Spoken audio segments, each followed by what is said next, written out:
कौन असली शंकराचार्य है और कौन नकली, ये लड़ाई अब संत बनाम संत हो गई है। और अब तो इस धर्म युद्ध में योगी आदित्यनाथ को भी उतरना पड़ गया है, क्योंकि शंकराचार्य अविमुक्तेश्वरानंद सरस्वती ने योगी आदित्यनाथ पर डायरेक्ट हमला बोला था। आज योगी आदित्यनाथ ने बिना अविमुक्तेश्वरानंद का नाम लिए उन पर हमला बोला। सवाल है कि क्या 2026 के पहले धर्म युद्ध का शंखनाद हो गया है? जो धर्म की आड़ में सनातन धर्म को कमजोर करने की साजिश रच रहे हैं, हमें उनसे सावधान होना होगा। यही योगी जिसको आप लोग साधु संत कहते हो, हम तो हुमायूं का बेटा अकबर कहते हैं, हम तो औरंगजेब कहते हैं। योगी जी का अपमान बर्दाश्त नहीं करेगा हिंदुस्तान। कोई धर्म के खिलाफ आचरण करता है, क्योंकि ऐसे तमाम कालनेमी होंगे। वो हिंदू नहीं है। भयंकर युद्ध को आमंत्रण है। संतन सुने संत ही कोटि मिले संत। योगी आदित्यनाथ हरियाणा के सोनीपत में नाथ संप्रदाय के महंतों के बीच में थे। योगी के चेहरे पर एक कसक साफ दिख रही थी और वो कसक थी उन पर एक शंकराचार्य द्वारा किए गए व्यक्तिगत हमले की। साधु संत और महंतों के बीच मौजूद योगी आदित्यनाथ ने बिना किसी का नाम लिए अपने ऊपर हुए हमले का जवाब दिया। भगवान की कोई धर्म के खिलाफ आचरण करता है, क्योंकि ऐसे तमाम कालनेमी होंगे जो धर्म की आड़ में सनातन धर्म को कमजोर करने की साजिश रच रहे होंगे। हमें उनसे सावधान होना होगा, उनसे सतर्क रहना होगा। सवाल है कि योगी आदित्यनाथ ने किसे कालनेमी कहा, उन्होंने किससे सावधान रहने को कहा। योगी ने किसी का नाम तो नहीं लिया, लेकिन उनका इशारा स्वामी अविमुक्तेश्वरानंद रहे होंगे, क्योंकि स्वामी अविमुक्तेश्वरानंद सरस्वती ने एक दिन पहले ही योगी आदित्यनाथ के खिलाफ बयानबाजी की थी।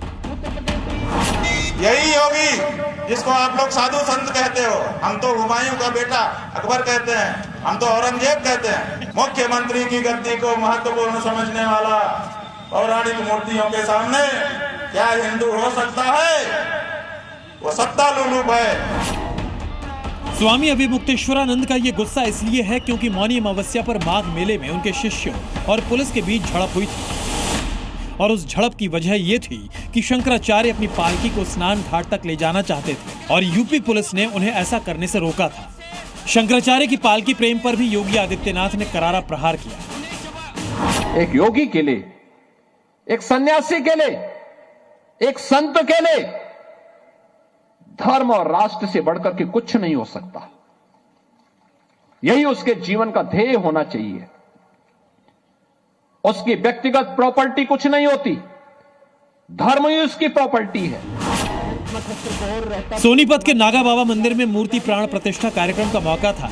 योगी आदित्यनाथ ने मंच से भगवा को बदनाम करने वालों की क्लास लगाई। स्वामी अविमुक्तेश्वरानंद ने काशी विश्वनाथ कॉरिडोर के लिए मंदिर और मूर्तियों को तोड़ने का आरोप लगाया था, तो योगी आदित्यनाथ ने उसका भी जवाब दे दिया। एक मंदिर तोड़ने का समर्थन करने वाला आदमी है। 150 से ज्यादा मंदिर तोड़ दिए गए, एक शब्द नहीं निकला इसके मुंह से। कोई सोचता था काशी में काशी विश्वनाथ धाम, आज से 10 साल पहले कोई जाता था, 10 श्रद्धालु एक साथ आने में कठिनाई होती थी, 50 लोग नहीं जा सकते थे। आज काशी विश्वनाथ धाम में 50,000 श्रद्धालु एक साथ जा सकता है, दर्शन कर सकता है। योगी आदित्यनाथ ने स्वामी अविमुक्तेश्वरानंद को अपने अंदाज में जवाब तो दिया, लेकिन अविमुक्तेश्वरानंद ने जो कुछ भी योगी आदित्यनाथ को कहा वो संत और महंतों को पसंद नहीं आया। अखाड़ा परिषद के अध्यक्ष और नाथ संप्रदाय से जुड़े महंत योगी पर हुए हमले के खिलाफ गुस्से में हैं।